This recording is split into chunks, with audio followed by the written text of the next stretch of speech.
Video 2 video ഉണ്ടായിരുന്നു. അത് രണ്ടും കൂടെ ചെറിയ ഷോർട്ട് ആക്കിയിട്ട് എഡിറ്റ് ചെയ്തിട്ട് സൊസൈറ്റിയിൽ ഇനി നിങ്ങൾ പറയൂന്ന് പറഞ്ഞിട്ട് ഒരു വീഡിയോ പോസ്റ്റ് ചെയ്യാണ്ട്.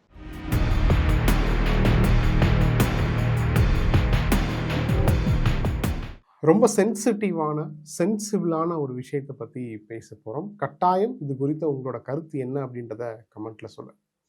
ஒரு 30 செகண்டுக்கும் கம்மியான ஒரு வீடியோ, கிட்டத்தட்ட ஒரு 24 செகண்ட் ஓடக்கூடிய ஒரு வீடியோவால் ஒரு உயிர் போயிருக்கு அப்படின்னு சொல்லலாம். அதுதான் இன்னைக்கு நடந்திருக்கிற உண்மை. ஏன்னா அந்த சோஷியல் மீடியாவை நீங்கள் ஹேண்டில் பண்ணுறது அப்படின்றது ரொம்ப சென்சிட்டிவாக நீங்கள் ஹேண்டில் பண்ணக்கூடிய சுச்சுவேஷன் இன்னைக்கு. அது உண்மையாக இருக்கலாம், பொய்யாக இருக்கலாம், இல்லை அந்த வீடியோவை பார்த்து நீங்கள் ரியாக்ட் பண்ணாலுமே அது இன்னைக்கு ஒரு தப்பான விஷயத்தில் கொண்டு போய் முடியறதுக்கு வாய்ப்புகள் இருக்குது, அது உண்மை எதுன்னு தெரியாமல். ஸோ அதுதான் இன்னைக்கு நடந்திருக்கு. என்ன அப்படின்னா, கேரளா கோழிக்கோடு மாவட்டத்தை சேர்ந்த கோவிந்தபுரம் அப்படின்ற பகுதியை சேர்ந்தவர் தான் தீபக். அவருக்கு வயசு 42. இவர் ஒரு டெக்ஸ்டைல் கம்பெனியில் ஒர்க் பண்ணுறாரு, சேல்ஸ் டிபார்ட்மெண்ட்டில் இருக்கார். ஸோ சேல்ஸ் டிபார்ட்மெண்ட்டில் இருக்கிறதுனால அடிக்கடி பயணம் செய்யக்கூடிய ஒரு நபர்.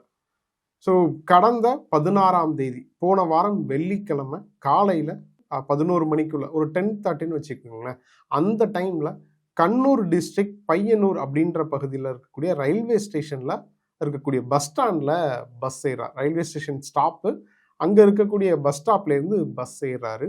அந்த பஸ்ஸில் நடந்த விஷயங்கள் இப்போ நான் ஒரு வீடியோ போடுறேனே, இதுதான் அந்த வீடியோ.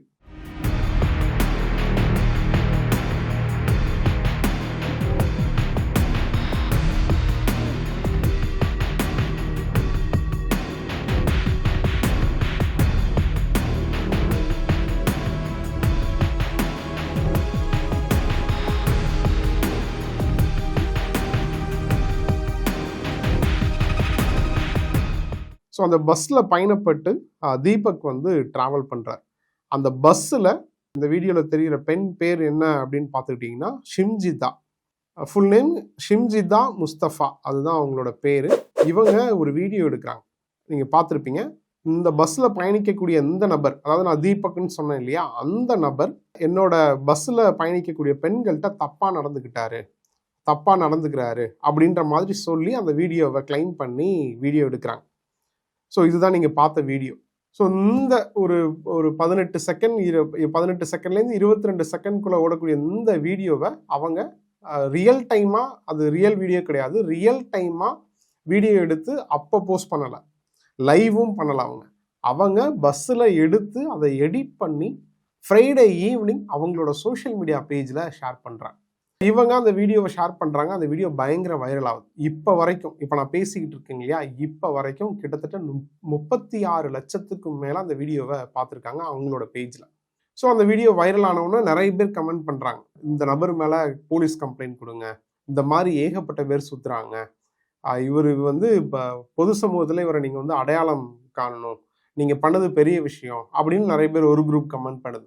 சில பேர் வீடியோவை பார்க்க வந்து நீங்கள் தான் வந்து வேணும்னே உங்களை ப்ரமோட் பண்ணிக்கிறதுக்காக வீடியோ எடுத்த மாதிரி இருக்குது, உண்மையிலே அந்த நபர் ஜென்யூனாக தான் நிற்கிறாரு, நீங்கள் தான் வாண்டடாக போய் பக்கத்தில் போய் உரசுற மாதிரி நிற்கிறீங்க, இது தப்பான விஷயம் அப்படின்னு சில குரூப் கமெண்ட் பண்ணுது. ஸோ மொத்தத்தில் இந்த வீடியோ வந்து பேசுபொருளாக மாறுது, பயங்கரமாக வைரல் ஆகுது. ஸோ இந்த தகவல் யாருக்கு வருது அப்படின்னா டைரெக்டாக தீபக்குக்கே வருது. ஃப்ரைடே காலையில் 10:30 மணிக்கு சம்பவம் நடக்குது. Video edited video, real video கிடையாது. அதை ஸ்லோ மோஷன் பண்ணி ஒரு மாதிரி ஆங்கிள்லாம் மாற்றி அவங்க சிரிச்சுக்கிட்டே தான் அந்த வீடியோலாம் எடுக்கிறாங்க.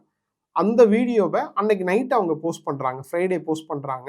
சாட்டர்டே கண்ணூர் போயிருந்த அவர் வேலைக்கெலாம் போயிட்டு ஈவினிங் வீட்டுக்கு வராரு. வீட்டுக்கு வரும்போதே தீபக்கோட முகம் சரியில்லாமல் தான் இருந்துச்சு அப்படின்னு தீபக்கோட அம்மா இப்போ பேட்டியில் சொல்லியிருக்காங்க.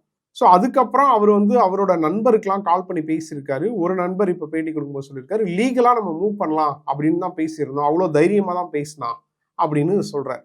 ஆனால் நம்ம சோஷியல் மீடியாவில் பார்க்கக்கூடிய விஷயங்கள் இருக்கு இல்லையா, நம்ம சம்மந்தமாக நம்மளை திட்டுறாங்க, நம்மளை தப்பாக ப்ரமோட் பண்ணுறாங்க, தப்பாக போர்ட்ரேட் பண்ணுறாங்க, இவ்வளோ நாள் நான் வந்து ஜென்யூனாக வாழ்ந்திருக்கேன், உண்மையாக வாழ்ந்திருக்கேன் அப்படின்னும் போது என்ன நீங்கள் வந்து இப்படி போர்ட்ரேட் பண்ணும்போது எனக்கு உண்டான என் மீதான பார்வை வேறையா மாறும் அப்படின்ற ஒரு அச்சம் கண்டிப்பாக யாருக்கு வேணாலும் இருக்கலாம் இல்லையா.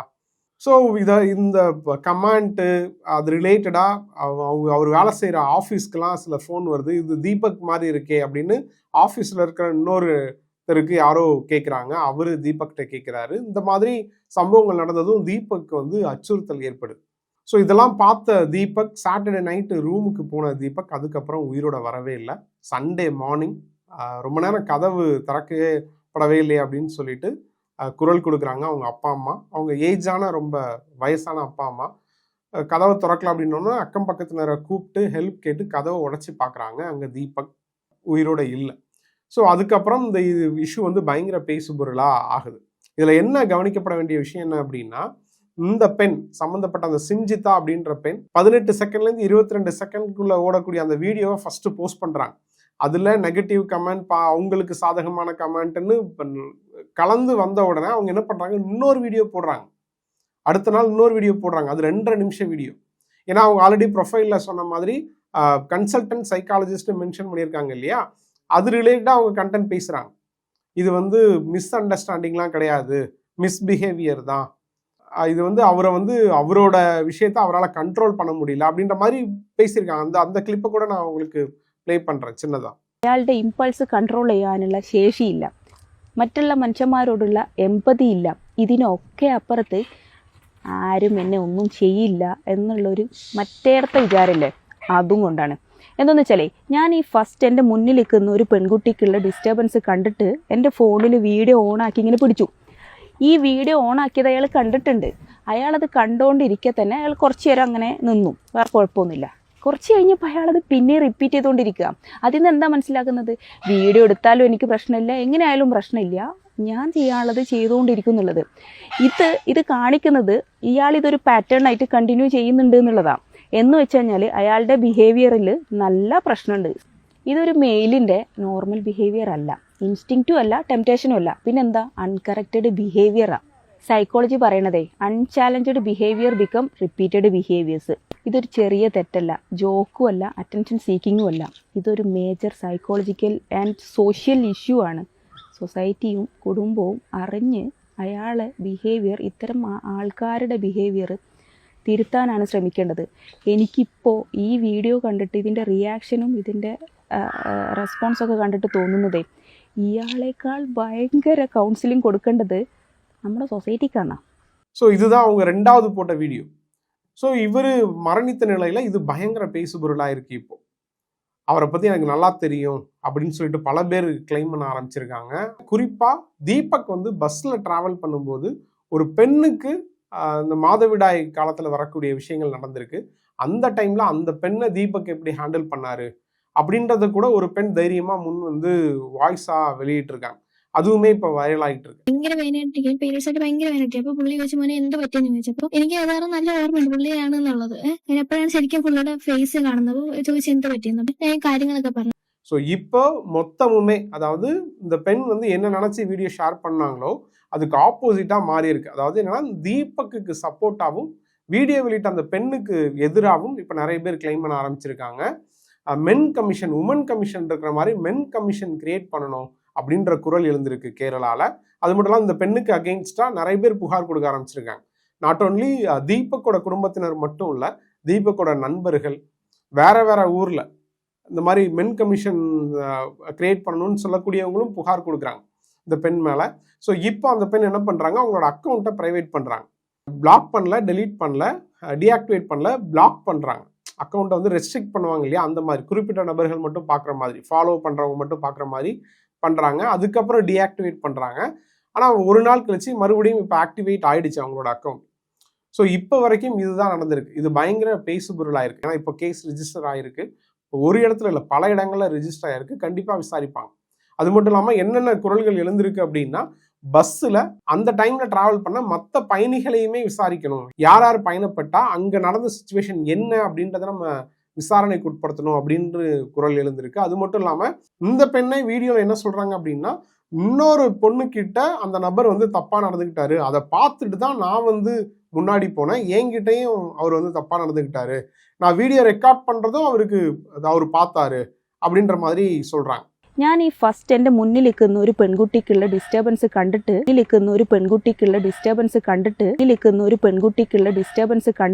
എൻ്റെ ഫോണിൽ വീഡിയോ ഓണാക്കി ഇങ്ങനെ പിടിച്ചു. ஸோ அந்த பெண் யாரு, அந்த பெண்ணுக்கு இந்த மாதிரி உண்மையிலே நடந்துச்சா அப்படின்றதெல்லாம் விசாரணைக்கு உட்படுத்தணும் அப்படின்ற மாதிரி குரல்கள் எழுந்திருக்கு. இன்னொன்று என்னன்னா, அன்எடிட்டட் வீடியோவை ரிலீஸ் பண்ணணும். இவங்க வந்து எடிட் பண்ணி ஸ்லோ மோஷன் போட்டு ஒரு மாதிரி மியூசிக்லாம் போட்டு தான் அதை எடிட் பண்ணியிருக்காங்க. ஸோ அதோட ரியல் வீடியோவை எடுத்ததை ரிலீஸ் பண்ணணும் அப்படின்ற குரல்கள் எழுந்திருக்கு. அந்த வீடியோ எடுக்கும்போது பார்த்தீங்கன்னா பஸ்லேருந்து இறங்குற டைம் அது. அந்த வீடியோலேயே அது புரியுது, அதை பார்த்தாலே நமக்கும் புரியுது. பஸ்லேருந்து இறங்குற டைம் அது. அது மட்டும் இல்லாமல் அவர் கையில் ஒரு பேக்கும் இருக்கு. ஸோ அப்போ ஏதும் தெரியாம பட்டுச்சா அப்படின்றதெல்லாம் இனி விசாரணையில தான் தெரிய வரும். ஸோ இது எல்லாமே இப்போ வந்து சந்தேகத்தை எழுப்பியிருக்கு.